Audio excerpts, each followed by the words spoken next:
আগামী দিনগুলিতে, আগামী মাসগুলোতে, আগামী বছরগুলোতে শ্রমজীবী মানুষের জন্য যে প্রতিশ্রুতি সেগুলো পূরণ করা হবে।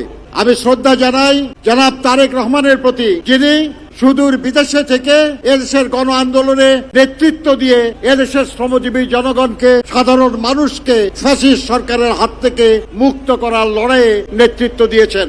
এবং যে দল আজ বাংলাদেশের রাষ্ট্র পরিচালনার দায়িত্বে, সেই দলের প্রধান হিসাবে ওই দলের নির্বাচনী ইস্তাহারে তিনি শ্রমজীবী মানুষের কল্যাণের জন্য অত্যন্ত গুরুত্বপূর্ণ কিছু বিষয় সংযুক্ত করেছেন। আমি আজকে শ্রমিকদের দাবি দেওয়ার কথা আলাদা করে বলতে চাই না। আমি বলবো এই কথা, শহীদ জিয়া যা করতে চাইতেন, দেশনেত্রী বেগম জিয়া যা করেছিলেন বা করতে চাইতেন, এবং বিএনপির নির্বাচনী ইস্তাহারে শ্রমজীবী মানুষের কল্যাণে যেসব কিছু করার প্রতিশ্রুতি দেওয়া হয়েছে, সেইটুকু পাওয়া গেলে আমার শ্রমজীবী কর্মজীবী মানুষের আপাতত আর তেমন কোনো সমস্যা থাকবে না। কাজেই আমরা আজকের এই মহান মে দিবসে আবেদন এইটুকুই করব যে এই সব প্রতিশ্রুতি পালনের জন্য যথাসময়ে যেন যথাযথ উদ্যোগ নেওয়া হয়।